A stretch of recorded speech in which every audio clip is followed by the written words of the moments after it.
will just end on a cliffhanger. Leaving two devastated families stranded in the dark and dense pre-dawn, desperate for answers about an unthinkable act and the children they never really knew. Their teenage children, and to show signs that their relationship was moving beyond that of lifelong friends. Something about getting into like a really good out of reality for a little while, which is really nice. Sometimes it's just, life is a lot. So anyways, so I decided to do a book club on my channel.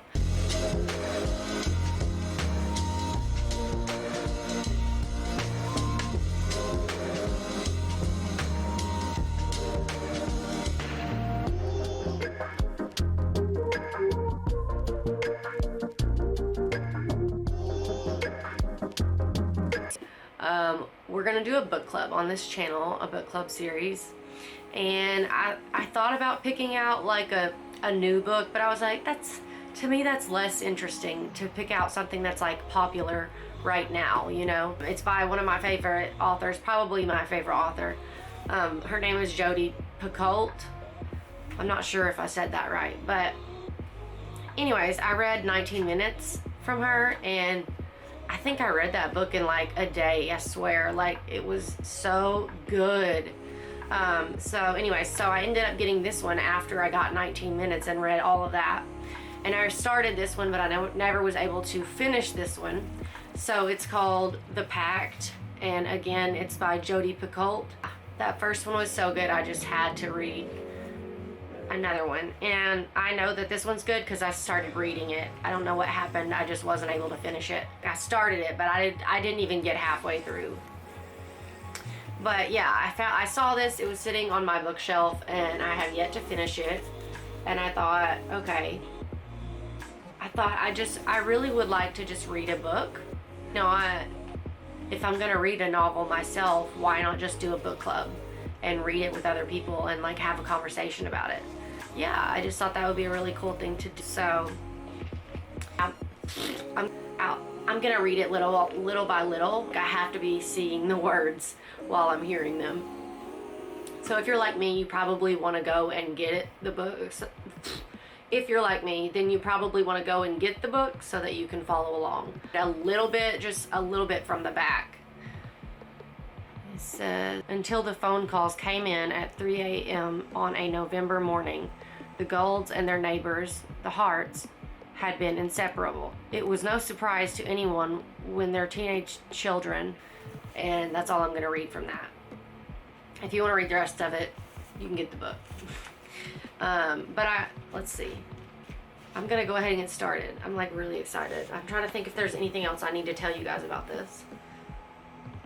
I think that was everything. Go get it if you want to follow along this to you guys, and I would love for you to follow along, seriously, and then we could discuss all of our thoughts and feelings. So I think it's good to do that. If you can't tell, I'm cold.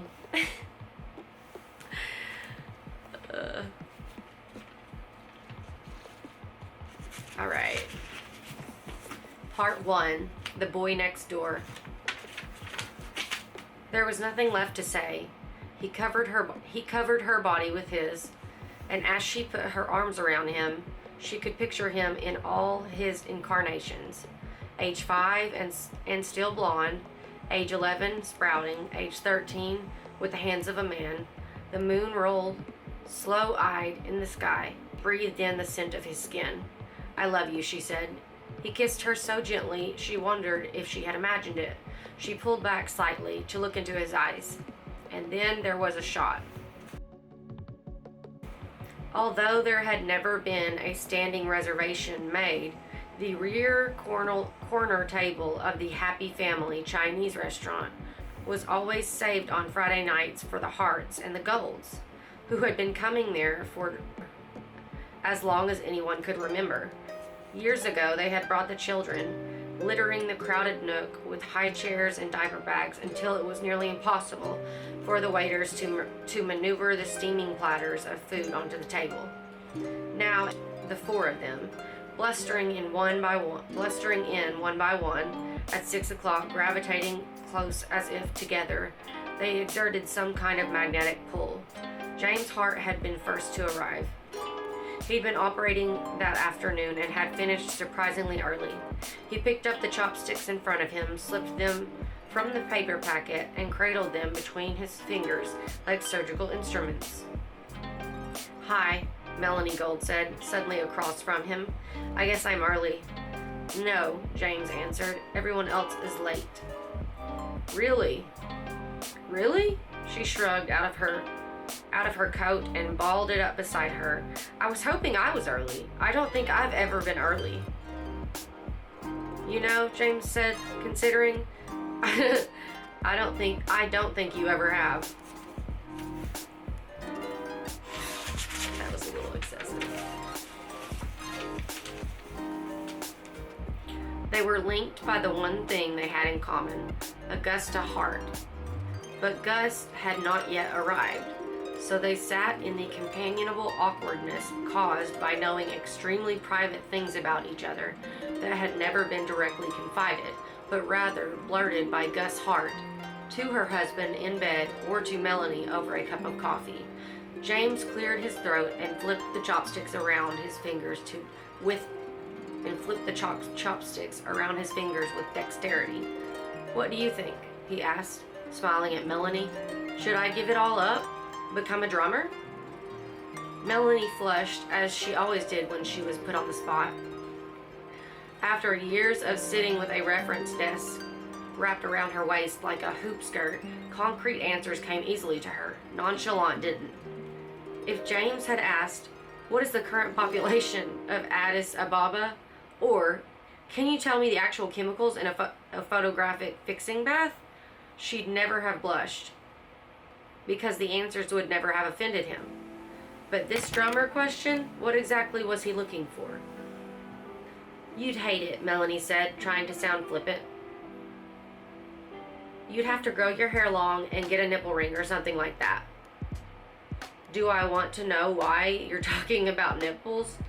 Michael Gold said, approaching the table. He leaned down and touched his wife's shoulder, which passed for an embrace after so many years of marriage. "Don't get your hopes up," Melanie said. "James wants one, not me." Michael laughed. "I think that's automatic grounds for losing your board certification." "Why?" James frowned. "Remember that Nobel laureate we met on the cruise to Alaska last summer? He had a hoop through his eyebrow." "Exactly," Michael said. "You don't have to have a board certification to create a poem entirely out of curse words." He shook out his napkin and settled it in his lap. "Where's Gus?" James checked his watch. He lived by it. Gus didn't wear one at all. It drove him crazy. "I think she was taking Kate to a friend's for a sleepover." "Did you order yet?" Michael asked. "Gus orders," James said, in excuse. Gus was usually there first, and as in all other things, Gus was the one who kept the meal running smoothly. As if her husband had invoked her, Augusta Hart rushed through the door of the Chinese restaurant. "God, I'm late," she said, unbuttoning her coat with one hand. "You cannot imagine the day that I've had." The other three leaned forward, expecting one of her infamous stories, but instead, Gus waved over the waiter. "The usual," she said, smiling brightly. "The usual?" Melanie, Michael, and James looked at each other. Was it that easy? Gus was a professional waiter, not the kind who carried food to tables, but the one who sacrificed time so that someone else would not have to.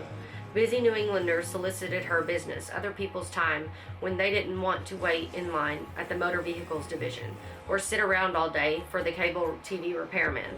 She began to tame her curly red hair. "First," she said, an elastic band clamped between her teeth, "I spent the morning at the motor vehicles division, which is awful under the best of circumstances." She bravely attempted a ponytail and glanced up. "So I'm the next one in line, you know, just in front of that little window. And the clerk, swear to God, he has a heart attack, just dies on the floor of the registry." "That is awful," Melanie breathed. Especially because they closed the line down, and I had to start from scratch." "More billable hours," Michael said. Not in this case," Gus said. "I'd already scheduled a 2:00 appointment at Exeter." "The school?" "Yeah, with Mr. J. Foxhill. He turned out to be a third former with a lot of extra cash who needed someone to sit in detention for him by proxy. James laughed. That's ingenuity. Needless to say, it wasn't acceptable to the headmaster, who wasted my time with a lecture about adult responsibility, even after I told him I didn't know any more about the plan than he had. And then, when I go to pick up Kate from soccer practice, the car gets a flat, and by the time I change the spare and get to the playing field, she's already found a ride to Susan's house. Melanie said, "What happened to the clerk?" "You changed a tire?" James said, as if Melanie hadn't spoken. "I'm impressed. So was I, but just in case it's on backwards, I want to take your car downtown tonight." "You're working again?" Gus nodded. "I'm headed to the box office for Metallica tickets." "What happened to the clerk?" Melanie said more forcefully. They all stared at her. "Geez, Mel," Gus said. "You don't have to yell." Melanie flushed, and Gus immediately gentled her voice. "I don't know what happened, actually," she admitted. "He went off in some ambulance. By the way, I saw M's painting today in the state building." "What were you doing in the state building?" James asked. She shrugged. "Looking for M's painting," she said. "It seems so, well, professional, with that gilded frame and the big blue ribbon hanging underneath it. And you all made fun of me when I saved the crayon pictures she used to make with Chris over at our house." Michael smiled. "We laughed because you said they were going to be your retirement income one day." "You'll see," Gus said. "A statewide art champion at 17, a gallery opening at 21. She'll be hanging in the Museum of Modern Art before she's 30. She reached for James's arm and twisted the face of his wristwatch toward her. "I've got 5 more minutes." James let his hand fall back into his lap. The Ticketmaster's open at 7 at night?"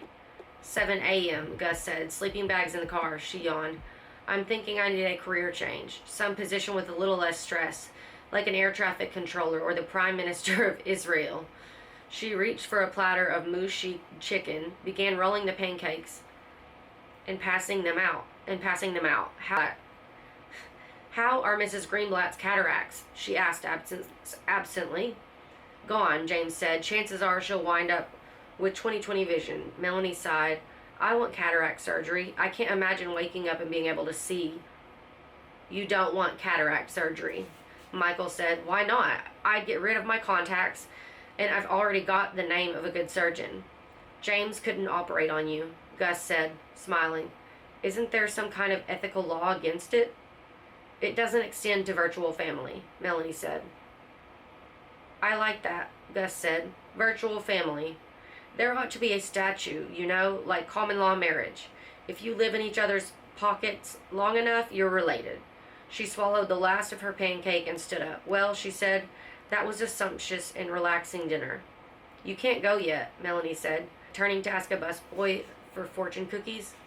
When the man returned, she stuffed a few in Gus's pockets. "Here, the box office doesn't offer takeout." Michael picked up a cookie and cracked it. "A gift of love is not one to be taken lightly," he read aloud. "You are as young as you feel," James said, scanning his own fortune. "Doesn't say much for me right now."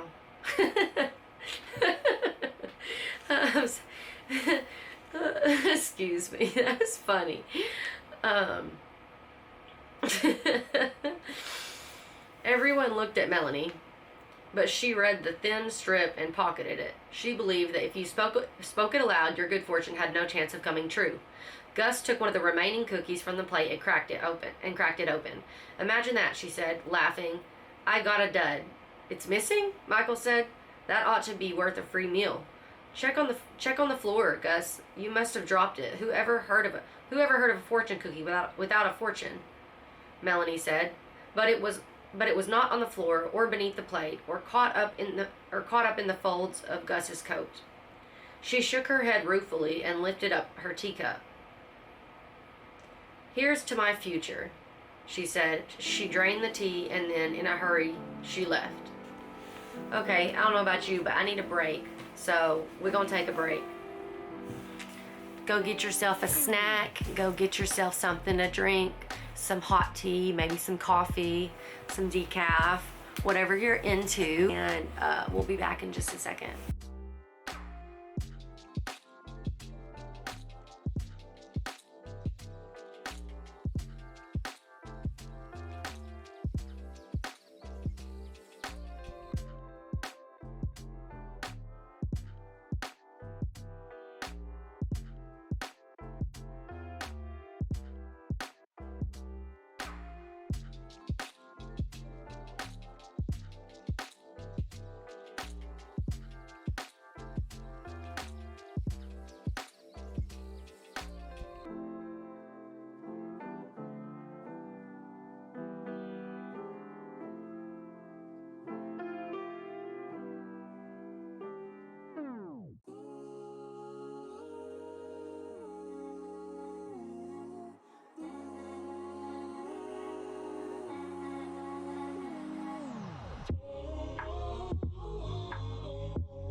And we're back. Alright, I got myself some tea and just kind of like, I don't know about y'all, but my attention span is like not great. So sometimes you just got to take a break and come back, you know what I'm saying? Bainbridge, New Hampshire was a bedroom community populated mostly with professors from Dartmouth College and doctors from the local hospital. It was close enough to the university to be considered attractive real estate and far enough away to be deemed country. Interspersed between old holdout dairy farms were narrow roads that branched off into the 5-acre parcels of land that had settled the town in the late 70s. And Wood Hollow Road, where the Golds and the Harts lived, was one of them. Their land together formed a square. 2 triangles meeting along a common hypotenuse. Hypotenuse, that's right, hypotenuse. The Harts' land was narrow at the driveway and then opened up. The Golds' land did the reverse, so that the houses were only about an acre apart. But they were separated by a small thicket of woods that did not completely block out the view of the other home. Michael and Melanie, in their separate cars, followed the gray Volvo that belonged to James as it turned onto Wood Hollow Road.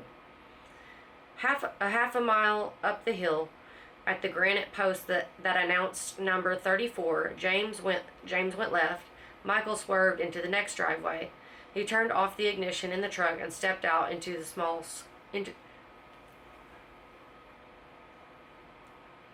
Okay, excuse me. He turned off the ignition in the truck and stepped out into the small square of light liberated from the passenger compartment, letting Grady and Bo leap up against his hips.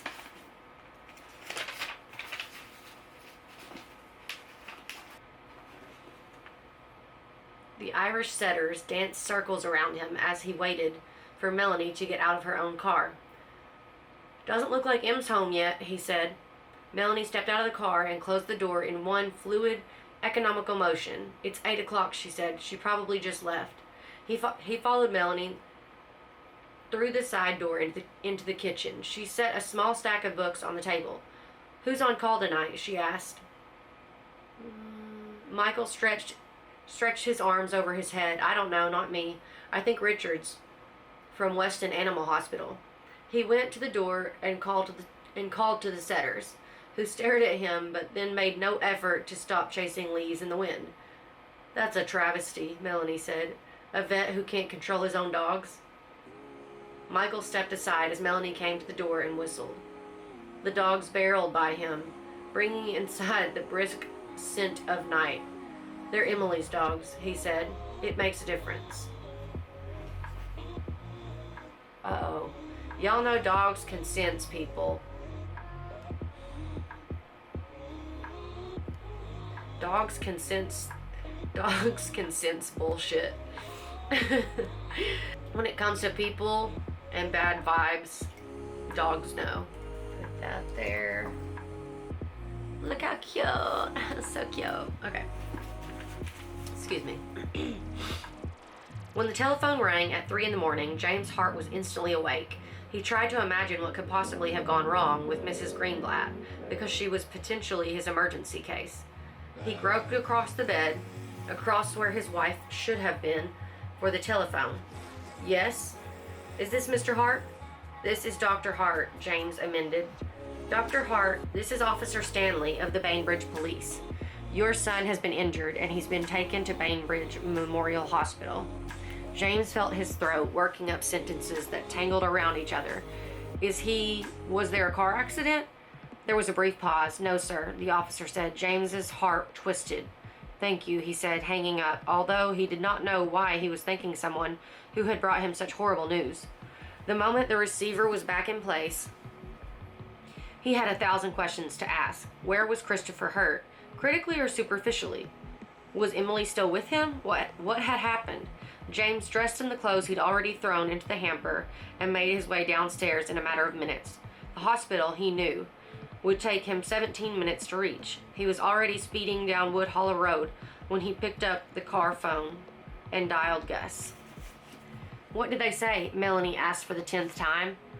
"What did they say exactly?" Michael buttoned the fly of his jeans and stuffed his feet into tennis shoes. He remembered too late that he didn't have on socks. Fuck the socks. Michael, he glanced up, that Em was injured and that she'd been taken to the hospital. His hands were shaking, yet he was amazed to find himself able to do what was necessary. Push Mel toward the door, find his car keys, plot the fastest route to Bainbridge Memorial. He had hypothetically wondered what would happen if a phone call came in the middle of the night, a phone call that had the power to render one speechless and disbelieving. He had expected deep down that he'd be a basket case, and yet here he was, backing carefully out of his driveway, holding up well, the only sign betraying panic, a teeny tick in his cheek. James operates there, Melanie was saying, a soft, slurred litany. He'll know who we should contact, what we should do. Sweetheart, Michael said, groping for her hand in the dark. We don't know anything yet. But as he drove past the Hartis house, he took in the absolute quiet of the scene, the peaceable lack of the light in the windows, and he could not help feeling a stab of jealousy at the normality of it all. Why us, he thought, and did not notice the brake lights of a car at the end of Wood Hollow Road already turning toward town. Un momento. Por favor. Gracias.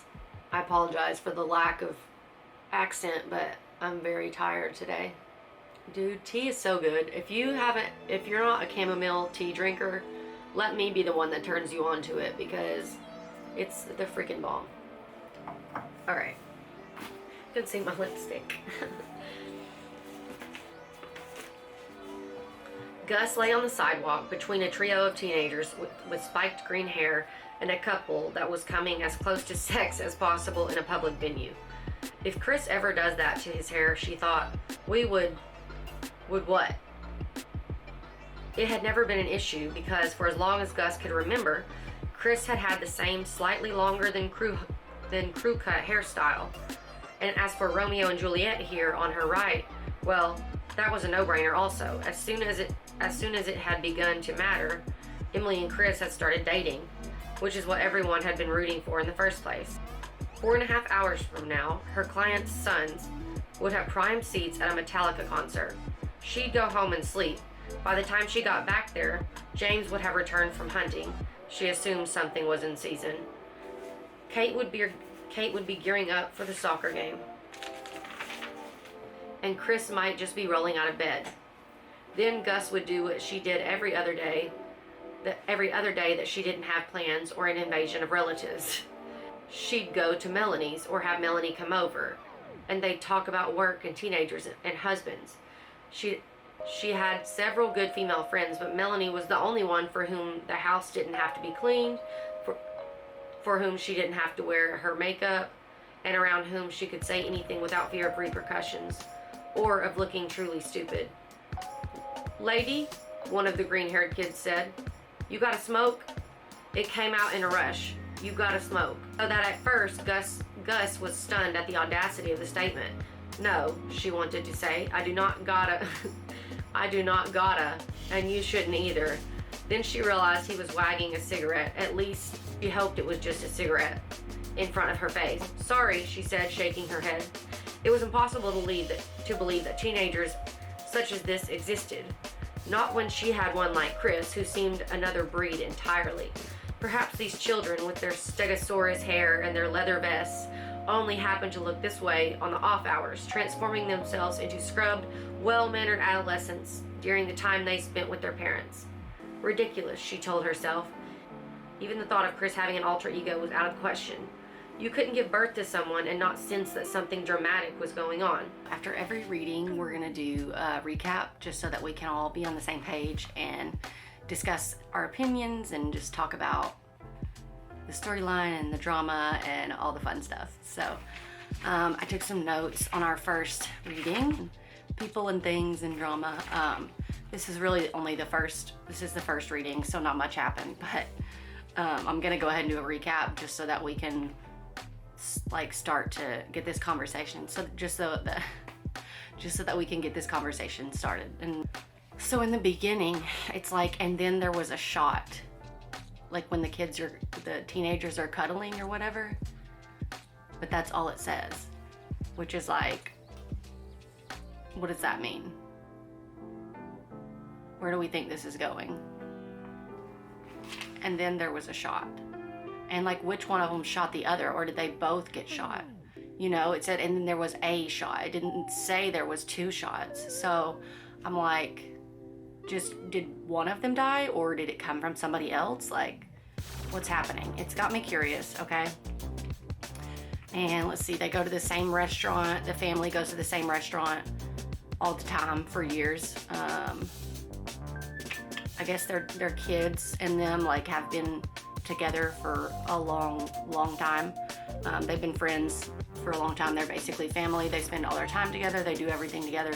Their kids have known each other their whole lives, so they're really, really close. I guess Augusta is the one that kind of keeps them all together. She keeps the conversation going. She keeps them together as friends, if that makes sense. Like, she makes everything less awkward, and she's the reason that they're all friends, basically. She's the reason that they meet up, and she's the reason that they hang out together and things like that. I don't know if you guys picked up on this, but it kind of seemed awkward before she got there, right? Like, before Gus got to the restaurant, it was a little awkward between Melanie and James. Like, there was some awkwardness there. I feel like the party doesn't get started until Gus arrives, you know? Melanie doesn't like being on the spot. That made me laugh because I can relate to that so hard. Does anybody else hate being put on the spot? Anybody? Let me know. Let's talk about it. Let's discuss it. Gus kept everyone together, made everything less awkward. She works as a professional waiter. I thought that was cool. I was like, I never even thought about doing that, like as a job, as to make money. But what she does is basically she will like wait at the DMV for somebody and get paid for that so that they don't have to stay and wait there. Or like if somebody has to wait on like the cable repairman all day, she'll do it for them so that they can go on about their life. I just thought that was so interesting because I've never heard of anybody doing that. I mean, it may have already been a thing. I've just never heard of it myself. And so the clerk has a heart attack and dies on the floor of the registry.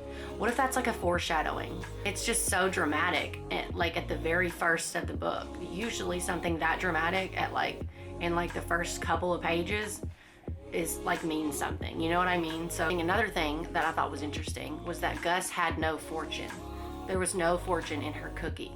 I feel like that is like a sign of something. I guess we'll find out together. What do you guys think? I want to know y'all's opinions on everything that we've discussed. Like a foreshadowing or a sign or something. It's called The Pact, and it's by Jodi Picoult.